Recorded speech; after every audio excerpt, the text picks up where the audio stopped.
আসন্ন ঈদ উল ফিতর উপলক্ষে ঘরমুখো মানুষের ঈদযাত্রা নির্বিঘ্ন করতে ট্রেনের অগ্রিম টিকিট বিক্রি করছে বাংলাদেশ রেলওয়ে। অগ্রিম টিকিট বিক্রি শুরুর সপ্তম দিনে সোমবার বিক্রি হচ্ছে ১৯ মার্চের ঈদযাত্রার টিকিট। রেলওয়ের ঘোষণা অনুযায়ী যারা আগামী ১৯ মার্চ ট্রেনে ভ্রমণ করবেন তাদের ৯ মার্চ অগ্রিম টিকিট সংগ্রহ করতে হবে। ঈদযাত্রার শতভাগ টিকিট অনলাইনে বিক্রি করবে রেলওয়ে।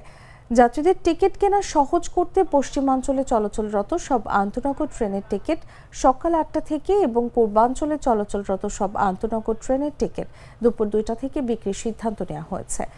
ঈদযাত্রা ঘিরে গত মঙ্গলবার শুরু হয়েছে ট্রেনের অগ্রিম টিকিট বিক্রি। ওই দিন ১৩ মার্চের ঈদযাত্রার টিকিট বিক্রি করা হয়। এর পরদিন বুধবার ১৪ মার্চের টিকিট বিক্রি হয়।